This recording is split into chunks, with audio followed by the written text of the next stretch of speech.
저희가 이제 심리 얘기를 계속했습니다만 지금 이제 이 심리가 이 정말 그 위험을 굉장하게 어떤 민감하게 지금 느끼는 그런 시기인 것 같아요.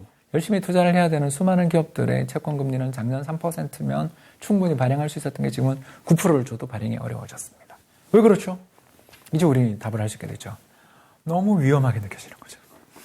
이 회사가 언제 망할지 모르고. 똑같은 회사인데. 똑같은 회사고 또 어떻게 보면 기술력은 작년보다 올해가 더 좋았을 텐데. 예. 1년 동안 열심히 투자를 받았을 테니까 기술 개발을 했으니까 작년보다 올해 시장 더군다나 전기차 시장 더 커지면 커지지 줄지 않잖아요. 그럼에도 불구하고 사람들은 위험에 대해서 극단적으로 반응하기 시작합니다. 그래서 옛날에 같았으면 이 회사 같이 위험한 회사 같으면 금리 5%라고 돼 있었던 게 갑자기 어느 순간에는 9%가 되는 시기고 반대로 작년 같은 시기에는 5%면 적정금리야 라고 생각했던 사람들이 작년에는 3%만 줘도 이 회사 채권을 사려고 합니다. 이런 식으로 세상의 사람들은요. 동일한 회사, 동일한 기업의 능력, 펀더멘털을 갖고 있다 하더라도 경제의 환경이라든가 주어져 있는 시장의 분위기에 따라서는 굉장히 위험하게 느끼거나 굉장히 위험하지 않게 느끼는 희비의 쌍곡선을 왔다 갔다 한다는 거죠. 결국 시장의 참가자들이 느끼는 위험이라는 것은 정해져 있는 어떤 것이 아니라 그때의 시장 분위기와 시장 상황에 따라서 끊임없이 바뀌더라고요. 끊임없이 바뀐다라는 것입니다. 그렇기 때문에 지금은 너무 위험한 시기고 투자하기에 좋지 않아라고 생각될 때 작년 이맘때는 어땠는가를 한 번만 생각해 본다면 우리가 느끼는 그 위험이라는 것의 정체를 이번에 좀 저는 알 수 있지 않을까. 그리고 사람들은 위험이 높다라고 생각될 때 투자를 해야 되는데 그때를 피한다. 확인하고 싶어하는 거죠. 위험이 다 지나갔다라는 걸 확인받고 싶어한다. 근데 안타깝게도 모든 위기가 다 지나갔다고 생각되고 위험이 다 끝났다고 생각될 때 항상 그때 자산의 가격은 되게 비싸다. 이 말씀을 오늘 좀 드리고 싶었어요. 이제 투자자들이 리스크를 지나치게 감수하거나 호황기죠. 아니면 이제 불황기에 이제 약세장에선 지나치게 리스크를 거부하는 이런 태도를 갖고 있는데, 근데 정작 어떤 자산이 갖고 있는 나름대로 고유한 그런 평균적인 그런 리스크에 대해서는 또 크게 관심이 없으신 것 같아요. 그렇죠. 역사적인 성과라는 것을 좀 알아둘 필요가 있는데 그거에 대해서 좀 너무 관심들이 없으신 것 같아요. 네. 가장 안정적인 것은 당연히 단기 채권입니다. 만기 1년에서 2년짜리 정부가 발행한 국고채권. 부도의 리스크는 거의 없고 금리 좀 올라봐야 상관없어요. 1년 지나면 만기가 오니까. 예. 그보다 조금 더 무서운 채권들은 금리 한 10년짜리 채권. 이 10년 동안 우리가 이 채권을 보유하면서 겪어야 될 각종 여러 가지 스트레스가 있을 수 있으니까 보통 때보다 좀 더 높은 금리를 줘야죠. 그 다음은 회사채. 지금 이번에 레고랜드 이야기를 지난 시간에 했습니다만 정부가 지급 보증하거나 지방자치단체들이 보증해주는 그런 공사채들 또는 지방 공기업들의 공사채 같은 경우는 국채보다는 조금 더 금리가 높지만 그래도 안전한 것으로 취급되다가 이제 그 뒤에는 주식 그리고 방금 오늘 이야기했었던 하이힐드 채권 투자 부적격 등급의 채권들이 점점 더 높은 수익을 보장해주는 대신 위험도 많이 가지고 있는 것으로 그리고 그 위로 올라가면 이제 위험의 가장 최고봉에 해당되는 채권들이나 상품들이 나오기 시작합니다. 뭘까요? 부동산입니다. 왜 부동산이 이렇게 투자 위험이 높은가? 우리는 이제 올해 이걸 알게 됐죠. 왜? 매매가 안 돼요. 이걸 저희들은 이제 유동성의 위험이라고 부르는데요. 그러니까 위험이 두 가지라는 걸 오늘 여러분 느끼셨죠. 하나는 뭐냐면 지급 불능 위험이 하나 있고요. 또 하나가 뭐냐면 내가 팔고 싶을 때 팔 수 없는 그러니까 최저 호가가 아니면 거래가 안 되죠. 요새 아파트 단지들. 분명히 아파트의 가격이 시장에서 감정평가액은 10억이다 그러더라도 시장에서 오늘 거래를 하고 싶다면 9억은 내놔야 된다. 그리고 이제 최고로 위험한 자산이면서 가장 대박을 노려볼 수 있는 자산이 뭘까요? 제가 이제 벤처 회사를 하나 갖고 있는데 스타트업 비즈니스를 하는데 작년에 저희 회사 이제 투자를 해주신 벤처 캐피탈 분들하고 투자를 하면서 저런 이야기를 들었는데 그분한테 제가 물었어요.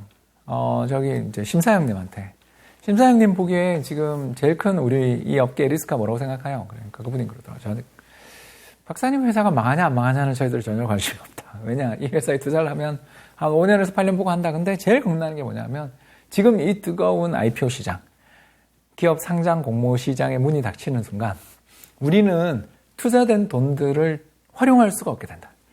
예를 들어서 뭐 어떤 거대한 회사, 유니콘이라고 하잖아요. 시가총액 1조 이상의 가치를 평가받으면서 시장에 이렇게 투자를 받은 회사를 유니콘이라고 부르는데 우리나라에 꽤 많죠. 뭐 당장 우리 몇 가지 배달의 민족부터 시작해서 수많은 회사들이 떠오르는데 이 회사가 투자되어 있는 동안에 그 회사의 자산 가치가 올라가는 건 기분만 좋은 일이라는 거예요. 그러면 이 돈을 다시 회수해서 새로운 벤처 캐피탈에 투자를 해주기 위해서는 어떻게 해야 되냐면 상장을 해야 되거든요.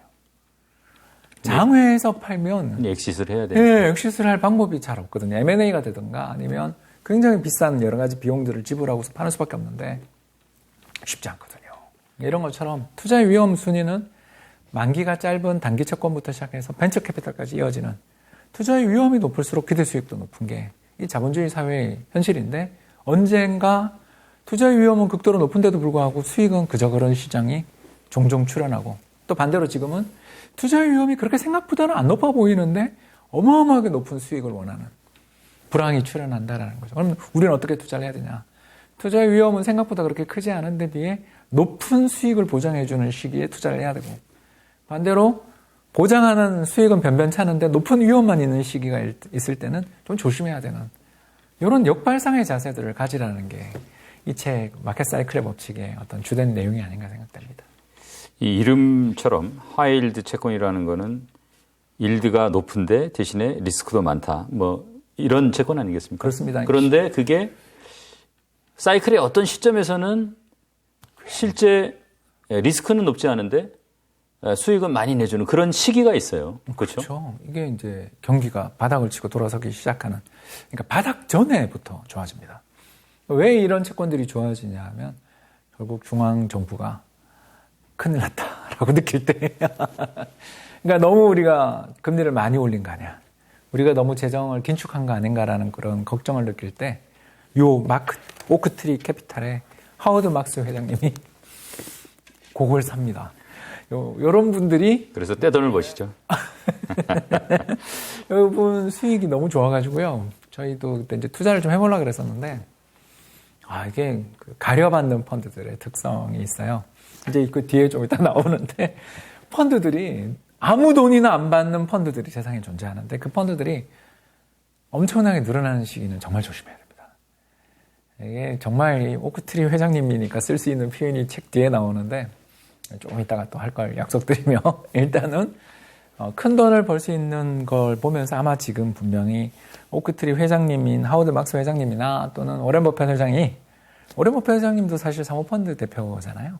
아마 오렌 버핏 회장이 지금 무엇을 샀을까? 이제 곧 오렌 버핏 회장이 7, 8, 9 세 달 동안에 자기들의 매매 보고서를 한 달 지난 다음 발표하거든요. 예. 그런 것들 보고서를 보시면 오늘 우리가 했던 이야기들에 해당되는 매매가 있었는지 아니면 얌전히 현금만 움켜쥐고 있었는지 한번 판단해 보시면 좋을 것 같습니다. 이 하워드 막스는 기본적으로 이제 경제 상황은 예측할 수 없다는 입장입니다.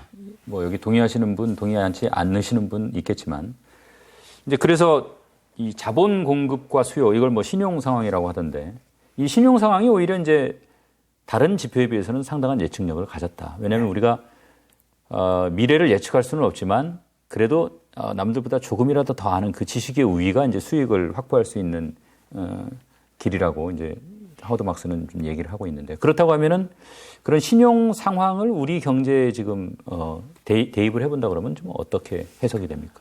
실제로 우리나라 신용 사이클에 대해서 잠깐 설명드리자면 작년 8월부터 우리나라 가계 주택담보대출을 비롯한 가계대출이 끊임없이 줄어들어서 지난해 같은 기간 작년 8월에 전년 동기 대비 한 10% 정도 증가하던 것이 이번 9월 통계를 봤는데 제로 수준까지 왔습니다. 그러니까 이만큼 우리나라의 금융기관들이 부동산 시장에 대해서 대단히 비관적인 생각을 가지고 여기서 대출을 줄이기 위해서 굉장히 많은 노력을 해왔던 셈입니다. 그리고 이 대출의 감소세가 아직 플러스로 돌지 않았고 더 꺾일 것 같거든요. 저는 마이너스로 봅니다. 자, 그러면 경제의 충격들은 더 오겠죠. 그리고 경제의 충격들이 오게 될 때 그때가 또 나빠져 있는 경제 데이터들을 보면서 신용 사이클은 더 나빠집니다. 왜? 기업들의 실적과 재무 상태가 더 나빠질 테니까.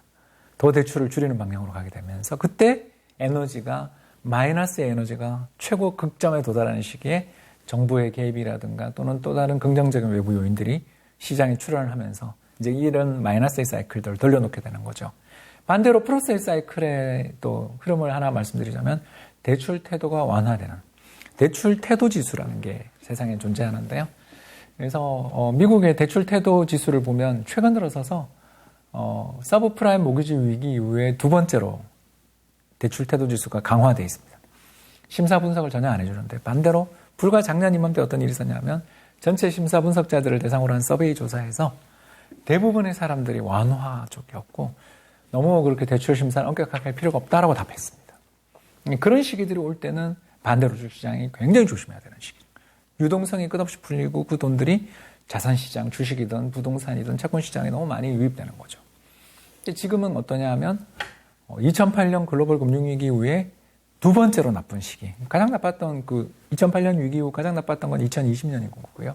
2020년 이후에 지금 가장 높을 정도로 타이트하게 돈줄을 쪼이고 있습니다. 그리고 돈줄을 쪼이면서 대출들이 이루어지지 않고 그 대출들이 이루어지지 않은 게 신용경색, 채권 시장에서 돈을 빌리지 못하는 이런 상태로 지금 연결되는 중이죠. 그렇기 때문에 아직 바닥은 아니다. 저도 그렇게 생각합니다. 근데 이런 신용의 사이클들이 급격히 타이트, 급격한 긴축으로 갈 때가 자산시장에서는 패닉이 발생하는 시기고요. 패닉이 발생하는 시기가 장기화되면 경제가 망가지니까 중앙은행의 개입이 나오는 그런 계기들이 나오죠. 그래서 지금은 신용 사이클 시장에서 본다면 아직도 긴축 쪽으로 가고 있다고 볼 수 있겠습니다. 그 사이클을 부동산 사이클에 적용을 하면 그렇죠. 이 부동산 시장이 어떻겠구나를 또 미루어 짐작할 수 있을 것 같습니다. 일단 제가 한숨을 좀 쉰 이유는 여기 이제 부동산 시장에 대해서 하워드 막스의 또 사이클 부분을 제가 잠깐 봤는데요. 일단 이 부동산이 이런 신용 사이클의 가장 큰 희생양이 되곤 합니다. 왜 그러냐 하면 착공에서 입주까지 걸리는 시간이 너무 길다라는 게 하워드 막스의 이야기고요. 그래서 좀 자금이 조달이 쉬워지게 되면 건물도 금방 올립니다. 근데 자금 조달이 어려워지기 시작하면 건물의 공급들이 오래 걸리기 시작하고 자금난은 더욱더 심해지고 결국 입주하지도 못한 상태에서 파산하는 건물들까지 나오죠. 근데 그 공포가 시장에 엄청나게 부각되는 시기에는 건설 관련돼 있는 돈들의 흐름들은 급작스러운 감소세를 겪는 경우들이 되게 많고 이게 지금 벌써 벌어지고 있는 사태라고 보죠. 근데 이제 이게 새로운 사이클의 시작이라고 지적을 합니다. 왜 그러냐 하면 건물들의 공급이 감소하게 되니까. 건물들의 공급이 감소하는 상황에서 어느 순간인가 어떤 이유든 새로운 성장 산업에 부유한 사람들이 등장하게 될 때 그 사람들은 시장에 존재하는 낡은 집보다는 새로운 집, 신축, 잘 지어진 신축 건물들을 선호하는데 불황 과정에서 신축 건물들은 거의 지어지지 않았지 않습니까? 그러니 신축에 대한 선호도가 우리 지난 10년에 걸친 우리 한국 부동산 시장의 가격 상승이 이랬죠. 신축 불패라고 우리가 불렀지 않습니까? 그리고 또 청약이 열풍이었지 않습니까? 근데 이제 그게 지금 브레이크가 이거 정말 집이 지어질 수 있는가에 대한 공포들 속에서 청약 경쟁률도 급격히 떨어지고 있는 중이고요. 이런 신용 사이클들이 이 건물이 완공될 것인가에 대한 공포까지 넘어가게 되는 시기가 올 때가 부동산 시장에 상당히 자금들이 다 묶여버립니다. 신용 사이클이 갑작스럽게 중단되는. 현재 우리는 둔촌주공 사태가 지금 이걸 우리에게 너무나 잘 보여주고 있다고 보여지는데요. 원래 계획대로였으면 올해 혹은 내년 입주였는데 지금 짓담한 건물이 저렇게 그냥 타워 크레인이 방치되어 있는 모습을 보면 얼마나 신용 사이클이라는 게 무서운가에 대해서 가장 잘 보여주는 사례가 아닌가 생각됩니다. 지금까지 다룬 내용도 뭐 좀 정리 좀 할 겸 이 하워드 막스가 강세장과 약세장을 알 수 있는 3단계. 이게 사실은 투자자 입장에서는 상당히 좀 인사이트가 있겠어요. 이제 강세장의 1단계죠. 강세장의 1단계. 대단히 통찰력 있는 소수만 상황이 좋아질 거라고 생각하면서 조심스럽게 진입합니다. 아마 벌써 진입하신 분도 있을 것 같아요, 사실은. 사실 제가 책 읽으면서 그 생각을 많이 했거든요. 그렇죠. 저도 오늘 그 생각을 했습니다. 2단계가 뭐냐 하면, 인지하는 사람들이 늘어나는 단계. 대다수의 사람들이 개선이 실제 일어난다라는 걸 이제 뒤늦게 인정하는 단계가 2단계.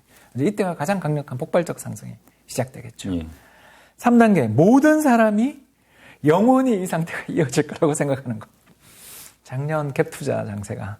우리 주가 3,300 올랐을 때. 그리고 부동산 시장의 2기 신도시의 미분양 아파트들이 전부 한 해의 주가 그러니까 부동산 가격 2배 올랐던 게 작년 아닙니까? 그래서 전국 단위 아파트 가격이 20.3% 올랐습니다. 한 해에. 이게 얼마 만에 최고치였냐면요. 2001년 카드 버블 이후 최고 상승률이었습니다. 왜냐하면 약세장은 반대로 가는 거죠. 모든 사람들이 계속 좋다고 보지만 일부 현명한 사람들이 약세장이 이미 시작됐다고 판단하면서 파는 단계가 1단계일 거고 약세장의 2단계는 대부분의 사람들이 이제 나빠졌다는 걸 인지하는 단계. 전 지금 같아요.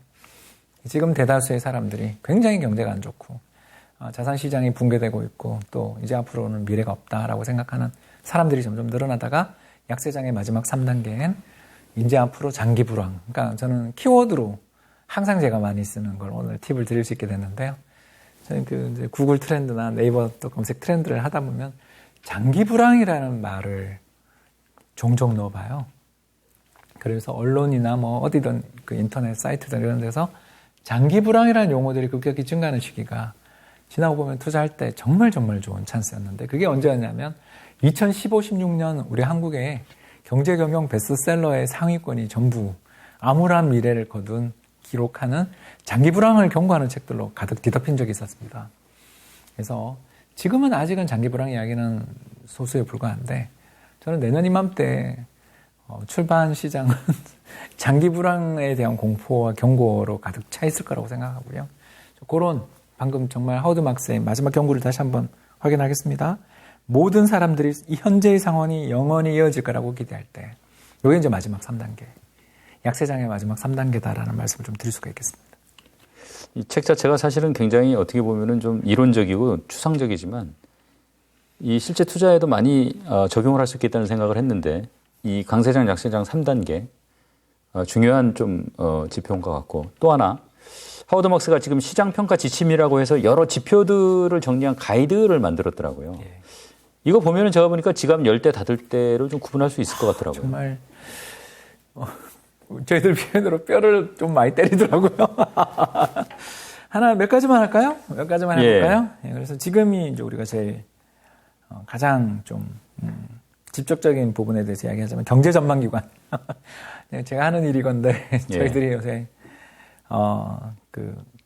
조심해야 될 때는 긍정적일 때, 너무 지나치게 낙관적으로 성장률 전망을 상향 조정할 때는 조심해야 되고요. 반대로 경제 성장률 전망을 일제히 하향 조정할 때는 지금이 좀 가까워지고 있죠. 그리고 또 하나가 투자자들의 자신감이 넘쳐오르는 시기는 정말 조심해야 된다라는 이야기를 이 하워드 막스가 하고요. 반대로 사람들이 전부 다 낙담해서 시장 자체를 외면하려고 들 때가 또 이제 한번 시장에 참여할 때다. 또 펀드 이야기를 이제 드디어 하게 됐는데요. 사실 작년에 상당수 유튜브 채널에서 펀드 매니저분들이 많이 나오셨어요. 근데 이게 굉장히 드문 일이거든요.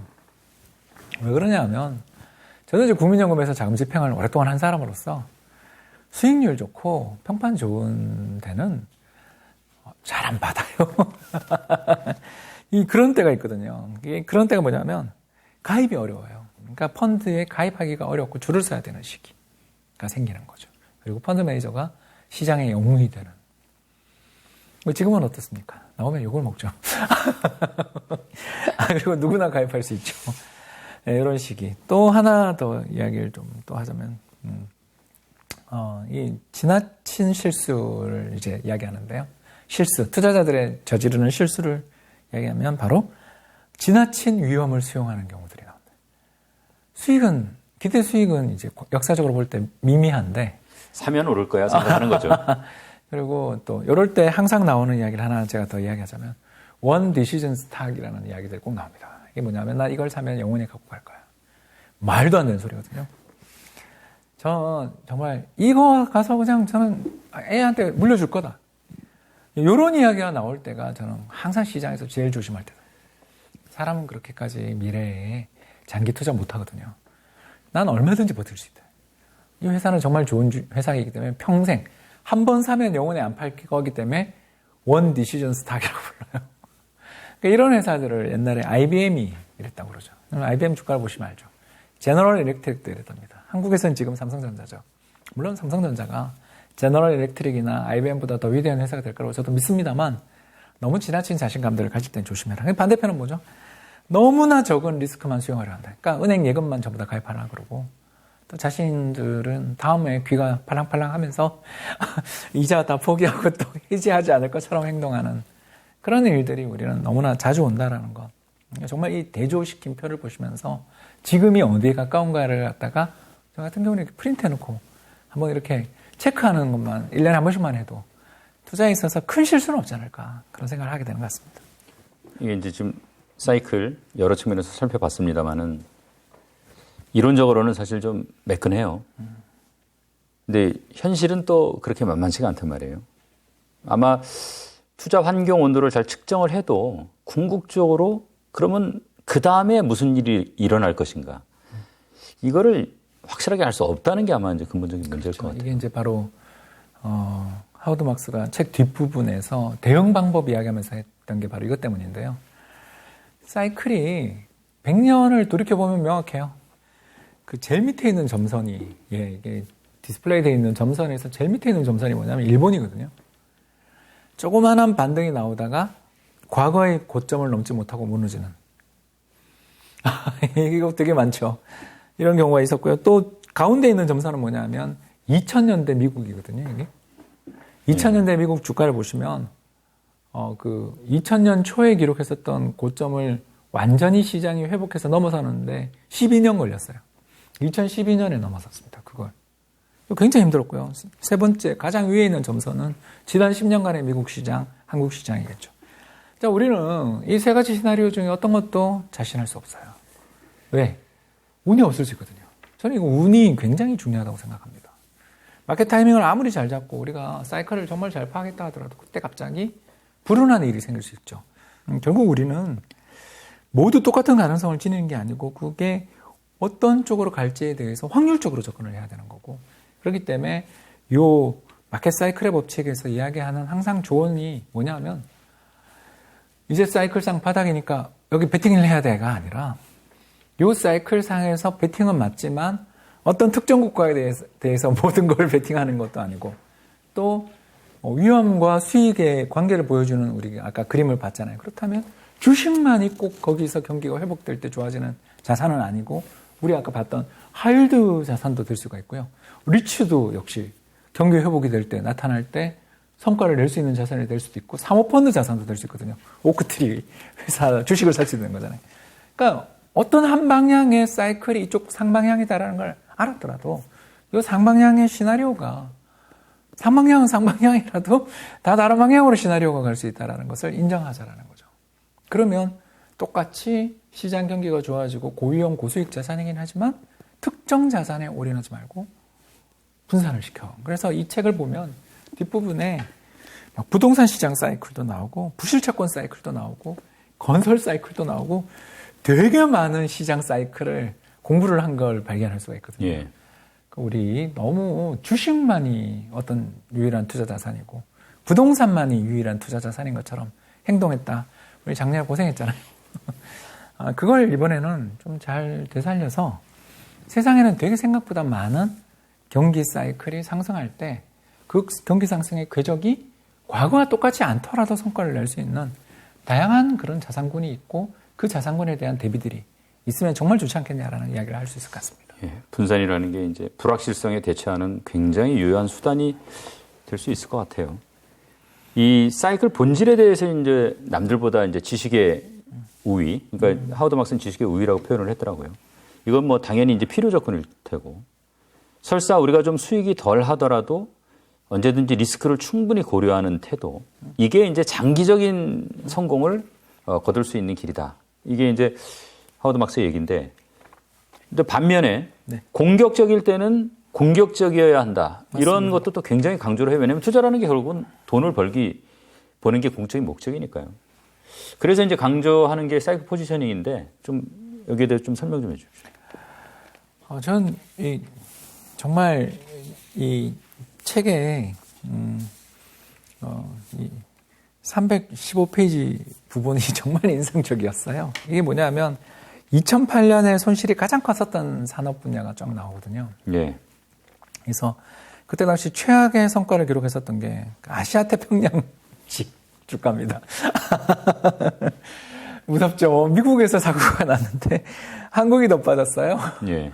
그렇죠. 그때 그랬죠. 우리 2080포인트가 890포인트 갔습니다. 예, 끔찍했고요. 그 다음에 이제 나스닥의 마이너스 40%, 그리고 유럽의 채권 지수 같은 경우는 마이너스 30%, 그리고 더 나가서 시티그룹이 작성하는 하이드 시장 지수 같은 경우는 마이너스 25% 정도. 그러니까 이런 시장 자산군들이 경제가 위험해지는 시기에 정말 조심해야 되는 그런 자산군들이라는 걸 우리는 금방 알 수가 있습니다. 반대로 2009년 한 해가 지났죠. 한 해가 지난 다음에 그 뒤에 어떻게 움직였는지에 대해서 이제 나옵니다. 자, 가장 성과가 좋았던 건 83% 오른 게 있어요. 바로 뭐냐면 유럽의 하이힐드 펀드. 그 하이힐드 펀드가 뭐냐면 정크 펀드, 우리 앞 시간에 이야기했었던 그건데 83% 성과가 났습니다. 나스닥 종합은 40% 빠지고 45% 올랐고요.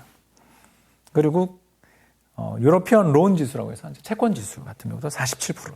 자, 이제 저희 뭐 편하게 이야기할 수 있게 된 것 같아요.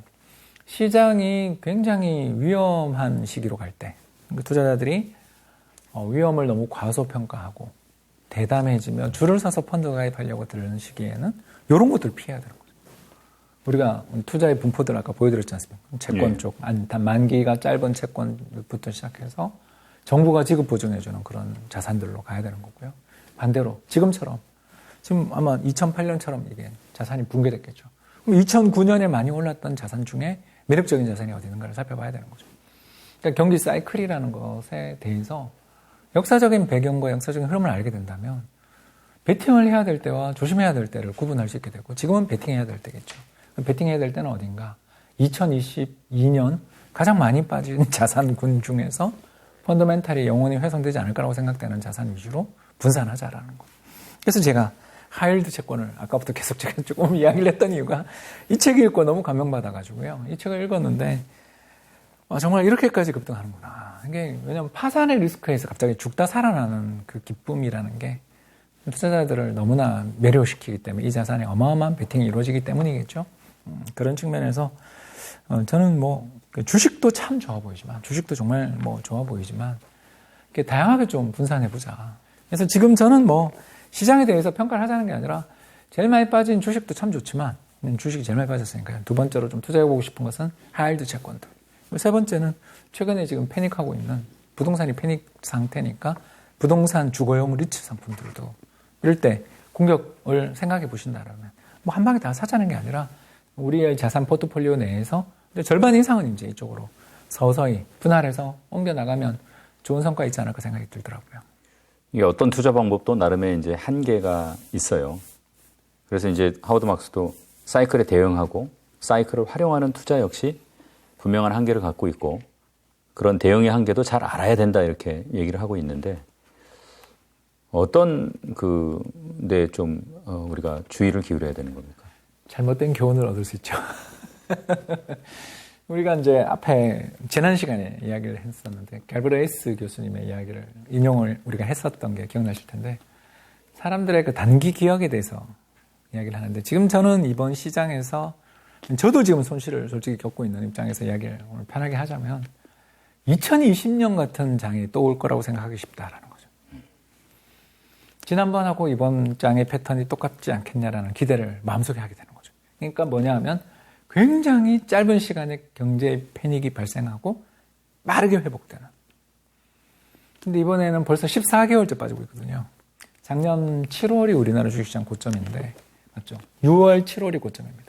14개월, 13개월째 빠지고 있잖아요. 그러니까 그걸 2020년 시나리오를 생각하셨던 분들은 지금 다 이미 시장에서 어마어마하게 고통을 받고 계실 거라는 거죠. 그래서 사이클을 인식하는 것, 패턴을 인식하는 거는 정말 중요한데, 그 패턴에 다른 패턴들, 시나리오별로 봐야 되는데, 어떤 특정한 패턴이 나의 것이다라고 생각을 해버리면 정말 큰 위험에 처할 수 있다는 이야기를 책 서문에서도 하고 320페이지 정도에서도 하는데요. 이번 책 읽으면서 내가 여기서 틀렸구나. 저는 좀 너무 빨리 샀거든요. 너무 빨리 위험 자산에 뛰어들었는데 너는 왜, 홍춘옥 너는 왜 이번에 그렇게 위험 자산에 너무 빨리 뛰어들었니? 라고 물으면 2020년 패턴에 대해서 너무 제가 좀 몰입되어 있는 거 아니었나. 그래서 짧고 굉장히 짧고 격렬한 조정 이후에 격렬한 회복을 꿈꾼 거 아니냐. 이런 부분들은 아까 참 그 시나리오 있지 않습니까? 그것과 함께 고민해 보시면 참 좋을 것 같습니다. 중요한 말씀을 하신 것 같아요. 이 마지막으로 박사님하고 저하고 이 책에서 가장 인상 깊게 읽었던 한 구절씩 교환하면서 오늘 순서 마무리 한번 해보겠습니다. 먼저 박사님 어느 구절이 제일 항상 이코노미스트들이 교만해질 때가 종종 있거든요. 가장 교만해질 때가 어떠냐 하면 맞췄을 때 틀립니다. 이제 그러니까 올해 좀 힘들어질 거다라는 걸 맞춘 다음에 제가 왜 틀렸을까? 바로 이거죠. 나의 투자 철학 중에서 가장 중요한 기본 요소 하나는 경제나 시장, 지정학과 같은 분야에서 어떤 일이 일어날지에 대한 미래를 결코 알 수 없다는 확신이다. 괜히 제가 오버했죠. 알 수 없어요. 왜? 운이 많이 따른다. 그리고 더 나가서 지정학 이야기를 방금 했는데 푸틴이라는 러시아의 지도자가 승률의 가능성이 별로 없고 이기더라도 크게 뭐 성과를 기록하기 어려운 그런 전쟁에, 모험적인 전쟁에 뛰어들 거라고 저는 미처 생각을 못했다. 그래서 미래에 경기가 어떤 방향으로 움직일 거라는 거에 대해서 너무 단편적인 시나리오만을 가지고서 시장을 전망하려 해서는 정말 위험에 처할 수 있다는 교훈을 이 책을 통해서 또 한 번 얻은 것 같습니다. 저는 이제 요새 투자자분들이 너무 낙담하고 계셔서 좀 희망을 가지십사 해서 이 192페이지에 몇 줄 됩니다. 위험에 대한 태도의 변화 또는 움직임은 어떤 사이클의 결과이자 다른 사이클의 원인이기도 하다. 그리고 언제나 그러할 것이다. 사람들은 보통 일이 잘 될 때는 더 낙관적이고 위험을 수용하는 반면에 상황이 하락세로 돌아서면 걱정이 많아지고 위험을 회피하기 때문이다. 이것은 가장 신중해야 할 때 가장 기꺼이 매수하고 가장 공격적이어야 할 때 가장 매수를 꺼린다는 뜻이기도 하다. 뛰어난 투자자들은 바로 이러한 사실을 인식하고 반대로 행동하려고 노력한다. 박수 치고 싶습니다. 이게 잠언록입니다, 이 책은. 네, 정말 좋은 책이죠. 여러분 정말 여기 투자 기술을 무슨 다룬 책은 아니지만 정말 투자를 한 분이라면 정말 꼭 한번 읽어봐야 될 책이라고 절감을 했습니다. 박사님 오늘 긴 시간 감사드립니다. 감사합니다.